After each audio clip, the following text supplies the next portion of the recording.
Oke,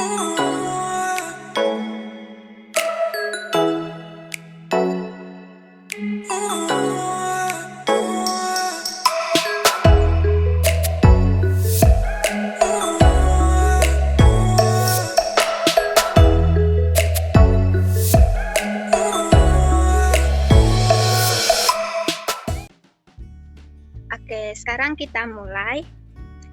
Assalamualaikum warahmatullahi wabarakatuh. Sebelumnya kami mau mengucapkan terima kasih kepada Mbak Ica karena sudah bersedia dan menyempatkan waktunya untuk menjadi evaluator dari kelompok kami. Sebelumnya, perkenalkan, saya Sinta dan ini teman-teman saya.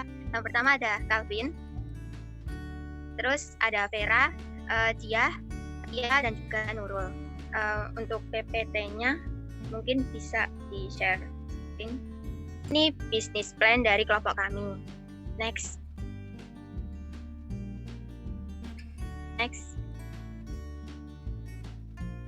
Nah, ini foto dari produk kami, namanya Brokers Portal.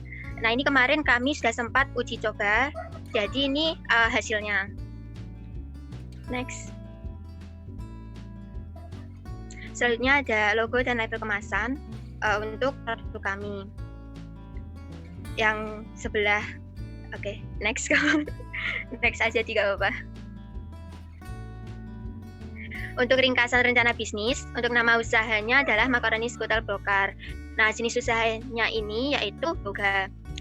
Untuk rangkuman rencana bisnis, usaha ini merupakan ide bisnis yang kami buat berdasarkan dengan pengembangan produk makaroni skutel yang sudah ada. Nah, inovasi dari bisnis ini ialah guna menghasilkan suatu produk yang menghasilkan nilai gizi tinggi dalam satu porsi sajian dengan harga yang terjangkau, kayak gitu. Untuk rencana bisnis, rencananya itu akan ada di 3 daerah, yaitu di Surabaya, Bojonegoro, dan juga di Kediri. Nah, hal ini dikarenakan dari ketiga daerah tersebut itu masih terdapat sedikit pesaingnya. Oleh karena itu, kami membuat produk namanya itu Macaroni Skutel Broker dengan modifikasi menggunakan bahan isiannya itu berupa sayur, yaitu wortel dan juga brokoli, serta daging ayam. Macaroni Skutel ini rencananya itu akan ada 2 varian topping, yaitu keju dan juga sosis keju. Lanjutkan dari Sinta, jadi produk kami ini menggunakan strategi media promosi berupa iklan dan paid promote melalui Instagram dan WhatsApp. Dalam pemesanannya sendiri, Macaroni Skutel Broker ini menggunakan sistem pre-order dengan frekuensi pelaksanaan sebanyak 2 kali dalam seminggu. Untuk PO pertama dilakukan setiap hari Senin dan Selasa, yang kemudian produk akan dikirimkan kepada konsumen pada hari Rabu. Lalu untuk PO 2 dilakukan setiap hari Kamis dan Jumat, yang akan dilaksanakan pengirimannya pada hari Sabtu. Untuk produk usaha sendiri itu yang kita tawarkan adalah Macaroni Skutel Broker. Untuk keunggulannya sendiri yaitu menggunakan bahan isian sayur berupa wortel dan brokoli serta daging ayam, kemudian menggunakan kemasan yang aman, kekinian dan menarik, memiliki kandungan gizi yang lebih lengkap, serta tanpa bahan pengawet atau pewarna berbahaya. Untuk perbandingan dengan produk lain yaitu produk yang kami tawarkan ini memiliki isian sayur berupa wortel dan brokoli dan daging ayam. Selain itu menawarkan topping yang bervariasi dibandingkan dengan produk pangan Macaroni Skutel lainnya. Kemudian untuk kemasannya juga lebih menarik dan menggunakan strategi media promosi yang lebih fleksibel dan mudah dijangkau oleh konsumen. Produksinya sendiri dalam 1 kali pre-order yaitu 36 porsi. Untuk siapa produk dihasilkan yaitu konsumen remaja hingga dewasa berusia 15-50 tahun. Kemudian untuk struktur organisasi, direkturnya yaitu Sinta Silvia, wakil direktur Vera Veheliani, kemudian kabag pengadaan bahan baku ada Calvin Ramadhani, kabag bagian produksi yaitu Lailia Wahyuliana, kabag pemasaran Dia Rizky, dan yang terakhir kabag distribusi Nurul. Untuk kegiatan utama ada pengadaan bahan baku dengan pelaksana tugas yaitu Calvin, Vera, dan Sinta. Kemudian proses produksi ada Lailia, Nurul, dan Sinta. Pemasaran pelaksana tugasnya Dia, Nurul, dan Sinta, dan distribusi pelaksana tugasnya Lailia, Calvin, Vera, dan juga Sinta. Sumber daya utamanya yang pertama ada alat masak yaitu kompor gas, teflon yang anti lengket, spatula kayu agar teflonnya tidak rusak, kemudian ada parutan keju, pisau, sendok takar, wadah adonan, panci, saringan, dan panci kukusan. Dan yang kedua ada produksi yang terdiri dari makaroni, kemudian daging ayam bagian dada, wortel, brokoli, saus bolognese, keju cheddar, keju mozzarella, telur, margarin, susu, bawang bombay, bawang putih, kemudian garam, gula, lada, kaldu jamur, dan taburannya menggunakan parsley. Kemudian untuk kemasannya menggunakan aluminium foil berukuran 150 gram yang terdapat tutup serta label kemasan, kemudian dibungkus menggunakan kantong plastik putih. Selanjutnya ada tenaga kerja, ada bagian pengadaan bahan baku, bagian produksi, bagian pemasaran, dan bagian distribusi. Untuk segmentasi dan target pasarnya sendiri, untuk segmentasi pasar yaitu laki-laki dan perempuan, pelajar, mahasiswa, pekerja kantor, dan pekerja lapangan yang berusia 12 hingga 50 tahun. Kemudian tertarik pada produk makanan yang sedang kekinian dan juga menyehatkan. Kemudian menyukai cita rasa makanan yang gurih. Kemudian tinggal di perkotaan. Produk ini ditujukan untuk kalangan masyarakat menengah hingga ke atas yang memiliki hobi kulinari dan foto. Kemudian pengguna konsumen ini aktif bermedia sosial seperti Instagram dan WhatsApp. Dan yang terakhir menyukai sistem pembayaran cash.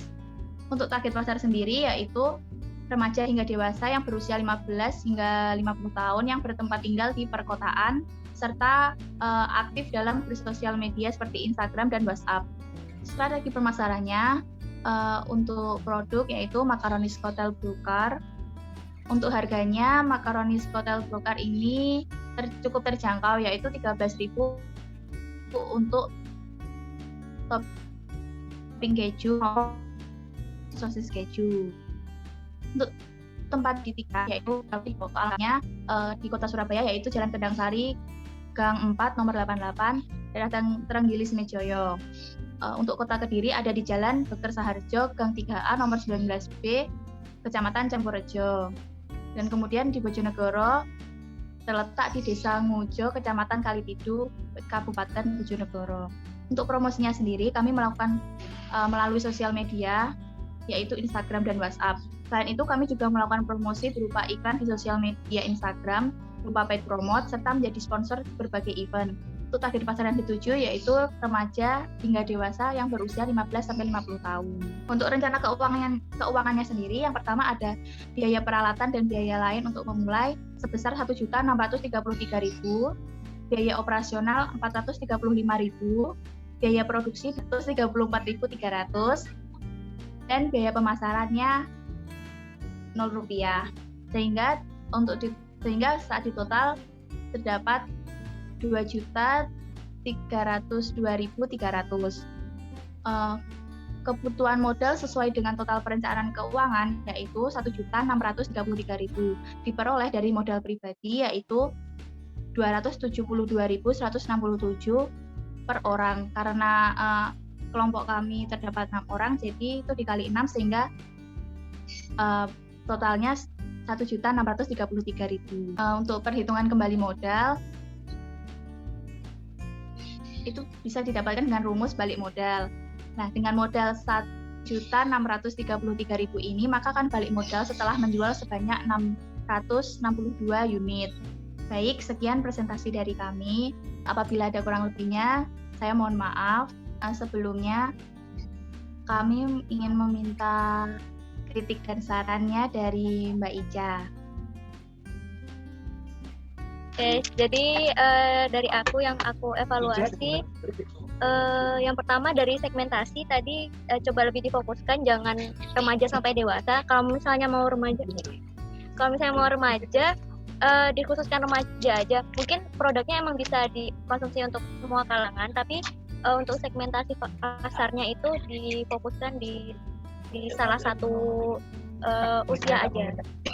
Jangan remaja sampai dewasa, jadi lebih fokus. Karena mungkin nanti ada alasannya kenapa segmentasi itu diambil. Misalnya remaja, mungkin karena remaja lebih aktif di sosial media dan lain sebagainya, jadi mungkin nanti dari remaja sendiri dia bisa mempromosikannya ke orang tuanya atau ke keluarganya atau ke adik-adiknya seperti itu. Ya, kayak gitu. Jadi bisa lebih difokuskan. Terus untuk sistem pemesanan, kalau boleh tahu teman-teman di sini pemesanannya melalui apa?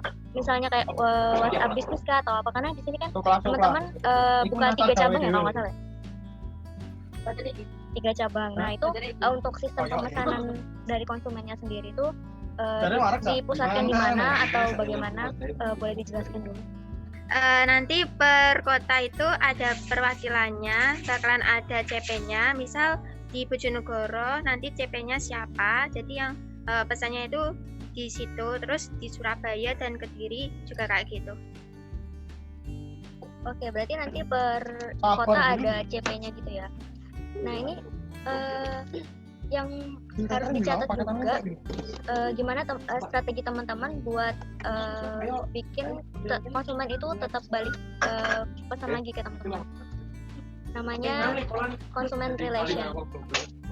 Nah itu teman-teman harus punya strategi gimana caranya teman-teman nanti semisal udah ada teman-teman buka PO pertama, terus teman-teman punya histori kontak konsumen, nanti teman-teman simpan, nanti semisal ada open PO berikutnya teman-teman bisa hubungi lagi konsumen yang udah pernah beli untuk misalnya berbagi info, misalnya ada diskon atau dan lain sebagainya kayak gitu. Nanti itu bisa jadi salah satu strategi pemasaran. Terus untuk promosian, teman-teman bisa tambahin strategi promosi dengan membuat event misalnya diskon 70% atau misalnya free ongkir atau sejenisnya, itu untuk menarik minat konsumen. Dan juga misalnya untuk open PO pertama biasanya ada promo-promo kayak gitu, itu bisa jadi salah satu strategi pemasaran ya. Selanjutnya untuk struktur organisasinya tadi, mungkin bisa dirinci. Tadi kan kayaknya agak lebih general ya di tabel itu. Yang bagian produksi ada banyak banget orangnya, terus ada lagi orangnya di kayak di divisi lainnya juga ada orang yang sama gitu.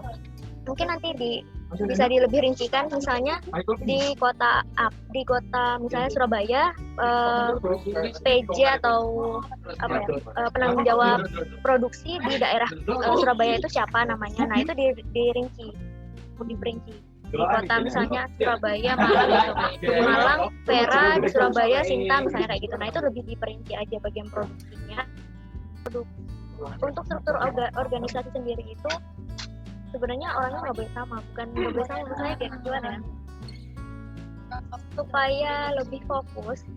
Misalnya udah pegang produksi, kalau bisa jangan pegang yang lain lagi gitu, kecuali dia ownernya, terus dia pegang bagian produksi kan, karena owner tugasnya general ya, semuanya pasti di handle.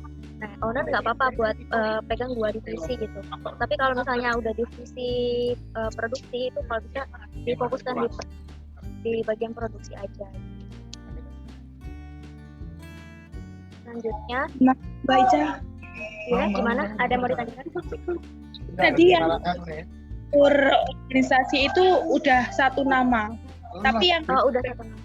pelaksanaan itu baru ada beberapa nama yang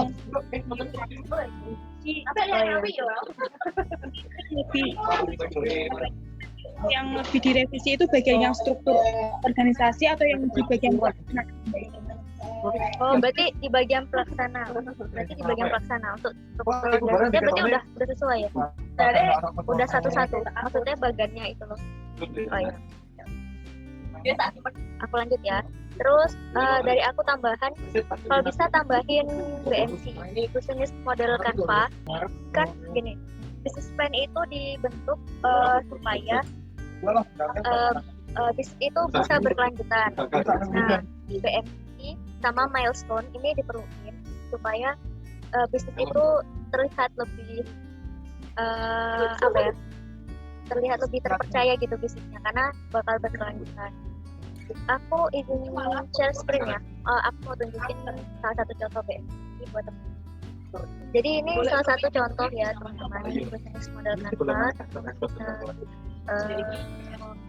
contoh dari sini juga. Jadi di sini ada partner, terus activities, terus value proposition, customer relationship. Nah, di customer relationship ini ya tadi tuh teman-teman, ini adalah apa yang dimasukin tuh teman-teman bikin strategi apa aja sih biar customer-nya tetap beli lagi, terus tambah customer lagi. Nah, itu. Di sini juga ada customer segmentation. Nah, di sini dikhususkan untuk usia berapa dan terus apa jenis channel. Teman-teman mungkin kerjasama sama bukan kerjasama, maksudnya pakai channel apa aja buat promosi dan lain sebagainya juga di sini. Terus ada kayak cost structure juga di sini, bagian keuangan sama revenue. Aku saran sebelum teman-teman udah mulai terjun jualan, teman-teman bisa survei dulu kira-kira sasaran segmentasinya, tingkat minatnya gimana sama produknya teman-teman gitu. Bisa disurvei melalui Google Form. Ini bisa nambah nilai buat proposal magang juga. Terus mungkin teman-teman juga bisa, tadi foto produk udah ada ya. Nah, itu udah bagus banget. Teman-teman sebisa kalau bisa di foto produknya se-epic mungkin supaya menarik minat pelanggan. Untuk inovasi varian dan produknya tadi udah bagus banget sih, aku suka banget. Mungkin kayak disiapin aja desain packagingnya kayak gimana dan sebagainya. Terus ini nanti bisa dimasukin di laporan. Jadi testimoni pelanggan ini bisa jadi customer relationship juga. Customer relation, karena testimoni ini juga meningkatkan minat pelanggan yang baru juga. Ini bisa dimasukin di laporan.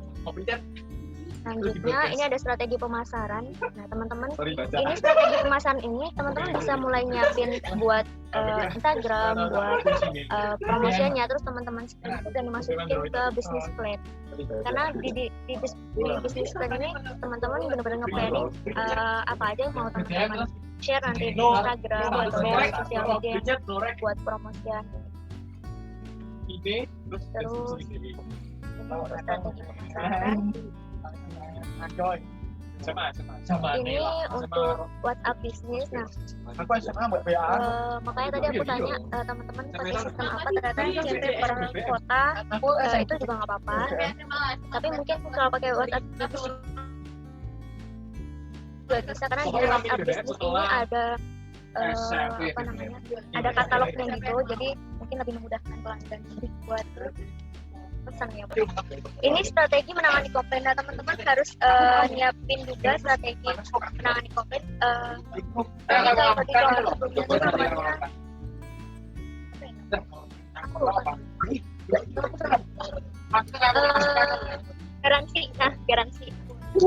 Garansi. Jadi kayak teman-teman nyiapin garansi apa aja, misalnya produknya sampai kedatangan konsumen, misalnya salah gitu, oh enggak, tadi aku pesan sekian kok yang dapat sekian, itu teman-teman harus nyiapin strategi apa aja, karena pasti nanti waktu hari waktu pas udah jalan jualan pasti bakal banyak banget kendala, kayak mungkin salah atau apa dan sebagainya, salah mungkin rasanya kurang asin atau apa, pasti masih ada komplain. Nah, itu teman-teman harus punya strategi cara menangani komplain. Mungkin aja dengan cara mengembalikan uang atau 80% atau teman-teman kirim ulang produknya kembali. Itu harus dilihat. Jangan lupa nanti selama magang awal itu ya, teman-teman juga sambil ikut pelatihan entrepreneur supaya buat nambah pengalaman dari terkait itu aja sih dari aku. Mau bertanya kembali, kalau dulu waktu magang itu apakah kendala yang dialami itu karena sudah ada strategi sehingga kurang lebih kegiatan atau bisnis yang Mbak jalani bisa dilanjut atau ada problem meskipun kita sudah melakukan banyak strategi pencegahan gitu kalau ada komplain. Ya. Jadi masalah kendala itu bakal ada yang tak terduga, tapi kita sebagai kita harus siap banget sama saya ada komplain kita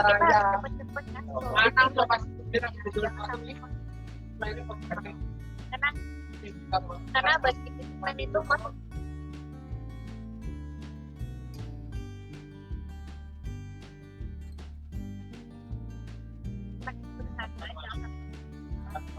supaya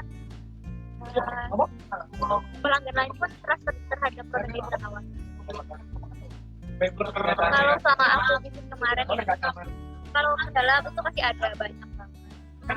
Katanya kita perlu kayak mungkin upgrade packaging,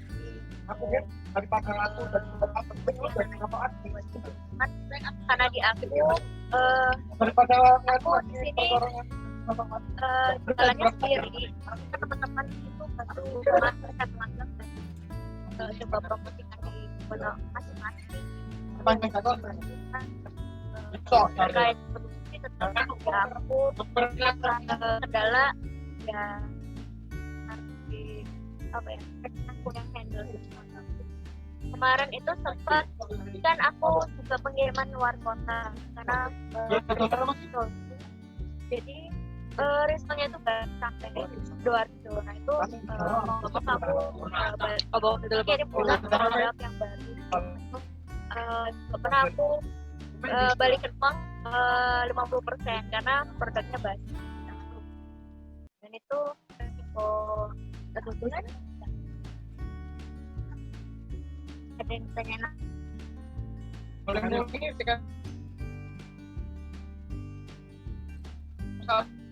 Baik Mbak Ica, terima kasih. Sekali lagi ya Mbak, tentang relasi konsumen. Ketika konsumen kita sudah membeli satu produk kita, terus di PO berikutnya kan seperti yang tadi Mbak Ica katakan bahwa kita harus menyimpan kontaknya dan kayak selalu senantiasa menawarkan. Tapi apabila konsumen kita itu kabur ya, gimana kabur, gak balik lagi ke kita karena kapok mungkin atau kayak gimana, itu gimana ya Mbak cara menyelesaikannya gitu biar kita nggak kehilangan konsumen? Jadi itu ada strategi. Jadi teman-teman setelah sampai ke kontak, teman-teman minta testimoni. Nah, terus keep kontak sama konsumennya. Misalnya konsumen ngerasa kok food asin ya, atau kok terlalu manis ya, teman langsung catat. Oh ya nanti segera akan kami perbaiki, mungkin formulasi.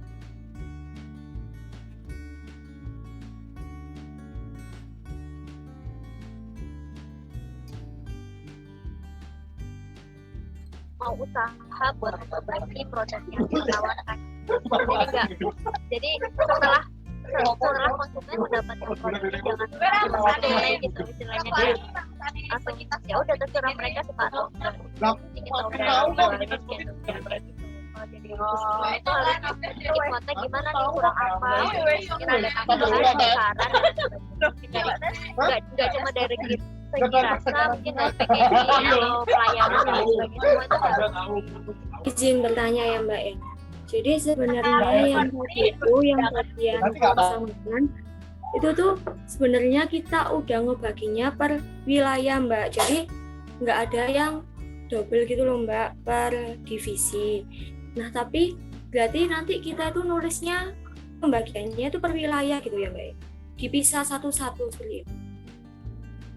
Iya, maksudnya gini, teman-teman jabarin kan tadi di tabel itu yang aku lihat itu bagian produksi nama sama nama gitu kan, tapi belum ada penjelasan misalnya kayak Nurul bagian kota Surabaya atau Vera bagian mana itu udah diperinci aja, kurang gitu aja supaya jelas kayak CP-CP-nya itu tadi. Mungkin ada ada yang mau ditanyakan? Mungkin sudah cukup Mbak dari kelompok kami pertanyaannya. Terima kasih banyak atas evaluasi dari Mbak Ica dan juga ilmu-ilmu yang Mbak Ica berikan. Terima kasih. Apa itu Mbak, seandainya kami waktu mengerjakan ini kemudian ada pertanyaan yang baru muncul kayak gitu. Misal kalau ngechat Mbak Ica, apakah boleh Mbak? Boleh. Santai aja sama aku teman-teman, nggak usah formal kalau sama aku. Ya, oke. Aku insya Allah 24 jam untuk kalian nih. Nggak, aku senang sharing-sharing. Teman-teman kalau misalnya ada kendala apapun, terus bingung mau solusinya gimana, teman-teman tanya nggak apa-apa. Insya Allah aku bantu sebisanya. Semangat. Ya. Sekarang dokumentasi terlebih dahulu ya. Oke, Li, silakan Li. Dokumentasi. 1, 2 kaki. 1, 2. Udah. Oh. Makasih Mbak Ica. Makasih juga teman-teman.